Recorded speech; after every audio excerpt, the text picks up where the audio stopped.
అమ్మ ఆడు తాగుబోతాడు, ఆడొక లంగ, ఆడొక దొంగ, వానికి సంసారం మీద బాధ్యత లేదు. మరి దానికేం పుట్టిందమ్మా? అది పని చేసుకోకూడదా? అది పని చేసుకొని పిల్లల్ని చదువుకోకూడదా? ఆడు వంతుండు, ఆడు తిరుగుతుండని ఇది ఇంట్లోకి ఎట్టెళ్తుందమ్మా? పిల్లల్ని కడుపు తెరిచి కన్నప్పుడు పిల్లలకు తిండన్న పెట్టుకోవద్దా? ఏమన్నా బట్ట వేయొద్దా? కనీసం పిల్లలకు చదువన్న చెప్పియొద్దా? ఏం పుట్టిందమ్మా? Hi hello welcome to our channel. నేను మీ రైతు బిడ్డ స్వాతి బర్శెట్టి.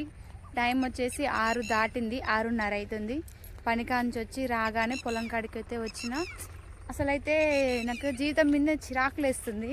అసలు ఎందుకురా ఈ జీవితం, ఎందుకు బతుకుతున్నారా అనిపిస్తుంది. అట్లా అనిపిస్తుంది ఒక్కొక్కసారి. ఇవాళ మడికి నీళ్ళేసి దున్నియాలి. వరాలు చూడండి, వరాలు ఊకొని కుంగి అడుగు పెట్టగానే మొత్తం లోపలికి దిగిపోయింది. మడికి నీళ్ళు వేసినా కదా, నీళ్ళు వేసినప్పుడు దున్నియాలి, కానీ దున్నియలేదు. మర్చిపోయినా నేనే ఫోన్ చేయడం. మళ్ళా వంతు మాకు ఎల్లుండి వస్తుంది అన్నమాట, వంతుల ప్రకారం నీళ్ళు పెట్టుకునేది. అసలు నాకైతే ఏం అర్థం కావట్లేదు, మైండ్ బ్లాక్ అయిపోతుంది. ఇంట్లో చేస్తే బయట, బయట చేస్తే ఇంట్లో, ఈ ఆలోచనలకి అసలు ముఖమే మారిపోయింది. నా ముఖం ఇగో ముక్కు మీద మచ్చ కూడా స్టార్ట్ అవుతుంది, ఇప్పుడే స్టార్ట్ అవుతుంది. మనిషికి ఇంత టెన్షన్ పడొద్దు ఎవరికైనా సరే. జీవితం ఈ మళ్ళీ పోతే తిరిగి రాదు. అలాంటప్పుడు ఒక మనిషి ఆడదాని బరువు బాధ్యతలు, మొగుని బరువు బాధ్యతలు ఒక్కలే మొయ్యాలంటే చాలా నరకం. అది అనుభవించేటోళ్ళకే తెలుస్తుంది అన్నమాట. అమ్మో, నాకైతే ఈ గుండె బరువు ఎన్నడు దిగి ఎన్నడు నిమ్మలంగా ఉంటారా అనిపిస్తుంది. నాకైతే అంత టెన్షన్. ఈ టెన్షన్కి ఇక జుట్టు మొత్తం ఊసిపోయిందిగో, మాడే అవపడుతుంది. ఏం లేదు, అసలు అయితే ఇంటర్ దాకా ఎట్లా ఉండేదంటే మంచిగా 2 జల్ల చిట్టి సీత లెక్క ముద్దుగా బొద్దుగా భలేగా ఉండేదాన్ని. ఏ క్షణాన ఇది మెడలకు వచ్చిందో కథం, ఇక నరకం. అమ్మో, నరకం అంటే పని ఇంకేముంటుంది. ఇంట్లో చేసుకొని బయట చేసుకొని, ఇంట్లో ఉరుకులో పెట్ట బయట ఉరుకులో పెట్ట. ఇప్పుడు పని పోయి రాగానే అందరూ ఇంటికి పోయి ఇంటికాడ పనులు చేసుకుంటారు. నేను ఇట్లా పడి ఊరికొచ్చిన. ఎన్నడు తప్పుతాయో మనుషులకు ఈ కష్టాలు, నాకు ఎన్నడు తప్పుతాయో ఈ బాధలు. చేసేవాళ్ళు ఇంట్లో పెద్దవాళ్ళు ఉంటే చాలా నయంగా ఉంటుంది, పెద్దవాళ్ళు లేకపోతే చాలా నరకం అన్నమాట జీవితం. ఇగో అక్కడ మా తాత చూడండి నారు బంద్ చేస్తారు, వాళ్ళు అప్పుడే నారు విక్కిరి కరిగట్టు చేస్తారు. మా మామయ్య వాళ్ళేమో మిర్యాలగూడెంలోనో ఇప్పుడు ఎక్కడికో ట్రాన్స్ఫర్ అయింది, అక్కడ ఉంటారు. తను డిపార్ట్మెంట్కి సంబంధించిన జాబ్ చేస్తుండు. మంచిగా అమ్మమ్మ తాత ఊరు చాటి వ్యవసాయం బరువు బాధ్యతలన్నీ ఆయన చూసుకుంటుండ్రు. నాకేమో అత్తమామ లేరు, అత్తమామ లేక అసలు పీక్స్. బా, అవసరమా అనిపిస్తుంది జీవితం. నిజంగా నాకు ఒకటి అర్థం కాదు, అసలు నాకు కూడా అర్థం కాదు.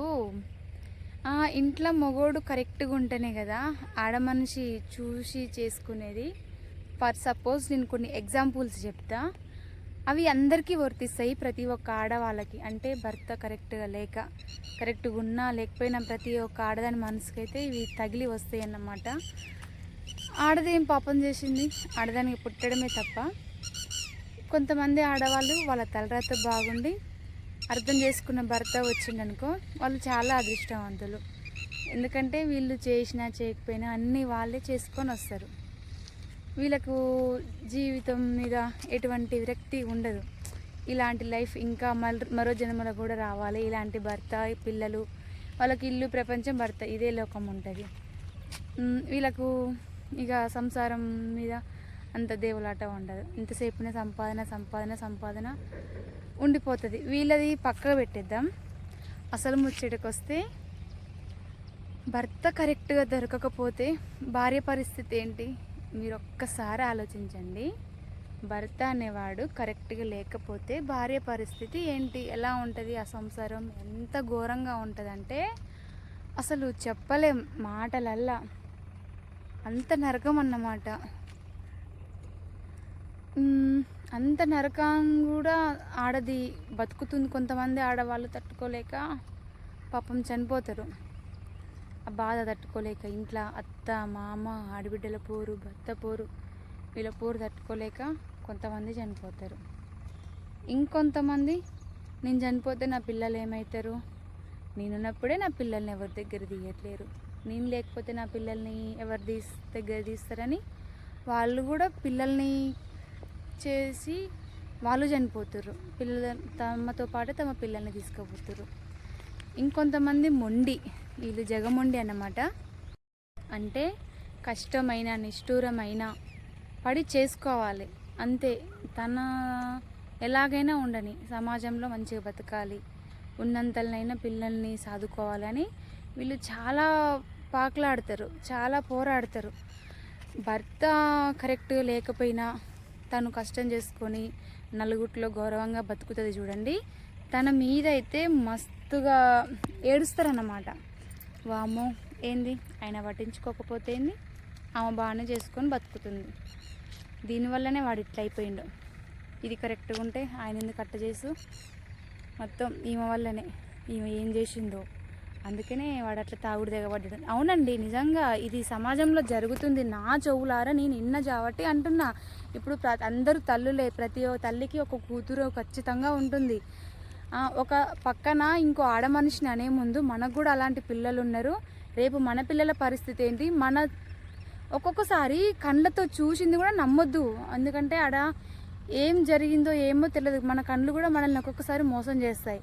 అలాంటిది అసలు ఒక్కదానికి 10 గాయించి కొంతమంది మీద అబాండం వేస్తుంటే వామ్మో ఏంది సమాజం ఇంత ఘోరంగా ఉంటుందా అనిపిస్తుంది నాకైతే. అసలు నిజంగా చాలా దారుణంగా ఉంటుంది. తన ఇంటి కోసం ఒక పోరాటం, బార్డర్లో మన కోసం సైనికులు ఎంత పోరాట పడతారో, సంసారం బరువు బాధ్యతలు పట్టించుకొని భర్త ఉన్న ఇంట్లో ఆడది కూడా అలా ధైర్యంగా ముందుకు నడుస్తూ మస్తు కష్టపడతారు పిల్లల కోసం. చనిపోవద్దు, చనిపోతే పిరికితనం అవుతుంది, పిల్లల కోసం బతకాలి, పిల్లల్ని ఒక దారికి తీసుకురావాలి అని వాళ్ళు చాలా జీవితం మీద అన్ని ఆశలు వదిలేసుకొని దేని మీద ఆశపడకుండా, వాళ్ళకు ఒక తిండి మీద ఉండదు, బట్ట మీద ఉండదు, సోకుల పడదు. అసలు వాళ్ళు ఎట్లా ఉంటారంటే ఒక మొరటు మనిషిగా ఉంటారు. అంత మొరటిగా, అంత మొండి ధైర్యాన్ని దేవుడా నాకు ధైర్యాన్ని ప్రసాదించు, నేను ఒకళ్ళ కింద చేయి చాపకుండా నా కష్టంతో నా పిల్లల్ని సాదుకోవాలి, పెంచుకోవాలి, పిల్లల్ని ఒక దారికి తీసుకురావాలి, వాళ్ళకి జాబులు రాకపోయినా వాళ్ళ కాళ్ళ మీద వాళ్ళు బతకాలి, వాళ్ళు ఒకళ్ళ కింద చేయి చాపకూడదు అని ఆ పిల్లల కోసం తల్లులు చాలా ఆరాటపడతారు, చాలా పోరాటపడి వాళ్ళు కడుపు కట్టుకొని మరి పిల్లల కోసం బతికి కష్టపడతారు. చూసే జనం ఏమైందమ్మా ఆమెకి అబ్బో అని ఎన్ని అంటుర్రు అంటే నా చెవులతో తిన్నా అసలు దారుణంగా అంటారు. భర్త పట్టించుకోకపోయినా కష్టం చేసుకునే ఆడవాళ్ళని ఈ విధంగా అంటారు కదా. ఇంకో ఎగ్జాంపుల్ చెప్తా. ఇప్పుడు భర్త పట్టించుకోకపోయినా భార్య బరువు బాధ్యతలు మీదేసుకొని ఈ విధంగా చేసుకొస్తుంటే ఏమైందమ్మా అని దెప్పొడిచిరు. ఇప్పుడు ఇంకో ఎగ్జాంపుల్ చెప్తా వినండి. అసలు జనాలు 2 నాలుకలలో 2 తలకాయల పాము ఎట్లా ఉంటుందో మనిషి కూడా అంతకంటే డేంజరు. అమ్మ ఆడు తాగుబోతాడు, ఆడొక లంగ, ఆడొక దొంగ, వానికి సంసారం మీద బాధ్యత లేదు. మరి దానికేం పుట్టిందమ్మా? అది పని చేసుకోకూడదా? అది పని చేసుకొని పిల్లల్ని చదువుకోకూడదా? ఆడు వంతుండు, ఆడు తిరుగుతుండని ఇది ఇంట్లోకి ఎట్టెళ్తుందమ్మా? పిల్లల్ని కడుపు తెరిచి కన్నప్పుడు పిల్లలకు తిండన్న పెట్టుకోవద్దా? ఏమన్నా బట్ట వేయొద్దా? కనీసం పిల్లలకు చదువన్న చెప్పియొద్దా? ఏం పుట్టిందమ్మా? అంత ఆడదానికనే ఉంటుంది. ఆడు లంగో దొంగ అయినప్పుడు ఆడిని వదిలేసుకోవాలి, కష్టం చేసుకొని బతకాలి. ఆడు తాగుతుండు, ఆడు తిరుగుతుండని ఇది కూడా అట్నే చేస్తుంది. పని పోకుండా ఇంట్లో అంతే పైసలు వస్తాయి, ఏం తిని బతుకుతారు, ఏం పెట్టి బతుకుతారు అంటారు. అసలు తెలుసా? వామ్మో అసలు ఏంది జనాలు అనిపిస్తుంది. కష్టం చేసుకొని బతికి ఆడదాన్ని ఏమో దానికి ఏమైందమ్మా ఇది మంచోడు కాకనే వాడు తాగుడు దిగబడ్డదు అని ఇట్లా మాట్లాడతాడు. భార్య కూడా మొండికేసి వాడు చేయనప్పుడు నేనెందుకు చేయాలని కొంతమంది ఆడవాళ్ళు ఉంటారు కదా. చేయని ఆడదాన్ని ఏమో ఆడు చేయకపోతే ఇది చేస్తే ఏమవుతుందమ్మా, దీనికేం పుడుతుంది, ఇది ఒళ్ళు చూసుకొని మురుస్తుంది, ఇట్లా మాట్లాడతారు. నిజంగా సమాజంలో ఎట్లా బతికినా కష్టమే. మీ అందరికీ చెప్పేది ఒక్కటే ఏంటంటే, ప్రతి ఇంట్లో ఒక ఆడపిల్ల ఖచ్చితంగా ఉంటుంది. ఎవరు ఆడపిల్లైనా మన ఆడపిల్లే, మన బిడ్డ లాంటిది. కానీ ఏమి తెలియకుండా, ఏమి చూడకుండా ఆడపిల్ల మీద అబండాలు వేసిరనుకోండి, ఆ ఉసురు ఖచ్చితంగా మీకు తగులుతుంది. అర్థమైందా? అట్లా ఎవరిని అనొద్దు. ఎందుకంటే నా చెవులతోటి కొంతమందిని అంటుంటే వింటుంటే అసలు నాకు ఏడుపు వచ్చింది. ఏంద్ర దేవుడా ఈ సమాజం ఇట్లా తగలబడ్డది, కష్టం చేసుకొని బతికినా కానీ ఇట్లా మీదేస్తుర్రు పాపం, అసలు ఏంది అని నాకు అనిపిస్తుంది. నా మనస్తత్వం ఏంటిదంటే మంచిగా మాట్లాడితే అందరూ నా వాళ్ళు అనుకుంటా. ఎవరన్నా కొద్దిగా పొగరు చూపిస్తే నేను వాళ్ళకు దూరంగా ఉంటా, దగ్గర కూడా నేను పోను. అసలు నేను లెక్క చేయను. వాళ్ళకి ఎంతనన్నా ఉండని కథం, నేనుండే స్థానంలోనే నేను ఉంటా. వాళ్ళకు కోట్లు ఉన్నాయి, అంతస్తులు ఉన్నాయని ఏమీ తెలియకుండా ఆడపిల్లల మీద అబండాలు వేస్తే వాళ్ళ ఉసురు అనేది ఖచ్చితంగా తగిలిపోతుంది. అనకండి, ఎవరి ఆడపిల్ల అయినా మన ఇంటి ఆడపిల్లే. మన ఇంటి ఆడపిల్లకు కష్టం వస్తే మీరు ఇలానే అంటారా చెప్పండి? అనరు కదా. నమ్మో నా బిడ్డకు కష్టం వచ్చింది, ఆడు లంగా దొంగ, ఆడు ఇట్ట చేస్తుండ అట్ట చేస్తుండని నెత్తిన లబ్బో దిబ్బో నోరు బారేసుకొని జనాలకు చెప్తారు. అదే ఇంకో ఆడపిల్లకు కష్టం వస్తే ఇది జాబట్టే వాడు తాగుబోతుడైందని ఇట్లా డప్పు కొడుతురు ఆడవాళ్ళు. ఆడదానికి ఆడదే శత్రువు. అందుకనే ఎవరిని నా వాళ్ళని నమ్మకండి, మోసపోకండి. ఇక నేనైతే ఇంటికి పోతున్నా. ఇక మనోళ్ళు చూడండి కరిగట్టు కదా, ఇక నారైతే పని చేస్తుర్రు. నాకు కూడా అత్తమామ ఉండి ఇట్లా పని చేసి పెడితే ఎంత బాగుండునో. నాకైతే ఇంకా హుషారు వచ్చి ఇంకా పని మీద ఆరాటం పెరిగేది. ఈ ఉన్న గిత్తతనే చేసుకోలేకపోతున్నా. ఏదైనా మనకు పక్కన సపోర్ట్ ఉండి మంచిగా వాళ్ళు కూడా ఎంకరేజ్ చేస్తే ఇంకా చేయాలనే ఉత్సాహం ఇంకెక్కువ పెరుగుతుంది. సపోర్ట్ లేక మాటలని చేతలు చేస్తుంటే ఎంత చేసినా కానీ సంతోషం అనేది ఉండదు. ఇక్కడ ఏంద్రా ఈ జీవితం అనిపిస్తుంది నిజంగా. అసలు నాకైతే ఏదైనా కష్టం వచ్చి బాధ వచ్చినప్పుడు నాకు కూడా ఇట్లా నాకు బలగం చెప్పుకోవడానికి చాలామంది ఉన్నారు, కానీ ఇట్లా ఫోన్ చేసి మాట్లాడడానికి ఒక్కరు లేరు. ఒక్కరు కూడా లేరు. అప్పుడప్పుడు తొండికో మొండికో మా మేనత్త తను చేసి మాట్లాడుతుంది. అసలు ఈ ఉన్న ఊళ్ళో చేసుకోవద్దండి సుట్టిరకాలు. అదే బయట చేసుకుంటే మా అమ్మమ్మ, మా తాత, మా మేనమామలు, మా అత్తమ్మలు, వాళ్ళ పిల్లలు, చిన్నమ్మమ్మలు, చిన్న తాతయ్యలు, వీళ్ళందరూ ఎంతో బలంగా ఉండేది నా చుట్టూ. ఇప్పుడు నేను వాళ్ళందరికీ పాల్దాని అయిపోయినా.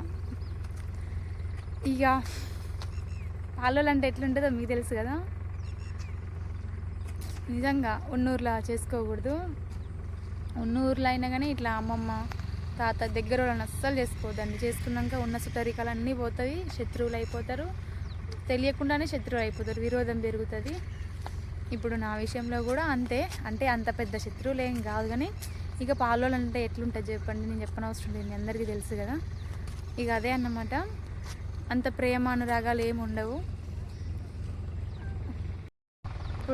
అప్పుడు నాకు తెలివి ఉంటే నేను ఈ ఉన్నూరులో సంబంధం అస్సలు చేసుకునేదాన్ని కాదు, బయట చేసుకునేదాన్ని. ఇప్పుడు ఉన్నూరులో చేసుకొని ఎటు రాకుండా పోకుండా ఒంటరి దాన్ని అయిపోయినా.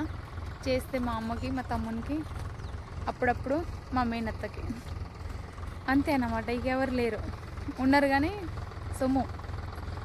అదే నేను ఈ ఊర్లో లేకపోతే మా అమ్మమ్మ చేద్దును, మా తాతకు చేసుకుందును, మా మేనమామలకి చేసుకుందును, ఇట్లా మా మేనమామ పిల్లలకి అందరితో చేసుకొని అందరితో మాట్లాడి హ్యాపీగా ఉండేదాన్ని, కష్టసుఖాలు పంచుకునేటోళ్ళం.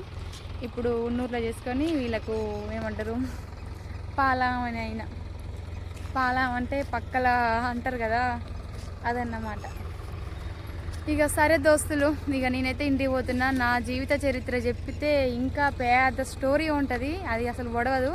ఎందుకంటే జీవితంలో అంతగానం ఘోరంగా మోసపోయినా అయిన వాళ్ళ చేతిలో సచ్చి ఒక పుట్టుక పుట్టిరంటారు కదా, నేనే అన్నమాట ఉదాహరణకి. ఇక అందరికీ బాయ్ అండి. ఇక నేనైతే ఇంటికి పోతున్నా. మరొక కొత్త వీడియోతో మీ ముందుకు వస్తాను. ఈ రైతు బిడ్డని ఇదే విధంగా సపోర్ట్ చేస్తూ ముందుకు తీసుకుపోగలరని మనస్ఫూర్తిగా కోరుకుంటూ, నేను మీ రైతు బిడ్డ స్వాతి బర్షెట్టి అగ్రికల్చర్. మీ సపోర్ట్ నాకు చాలా అవసరం.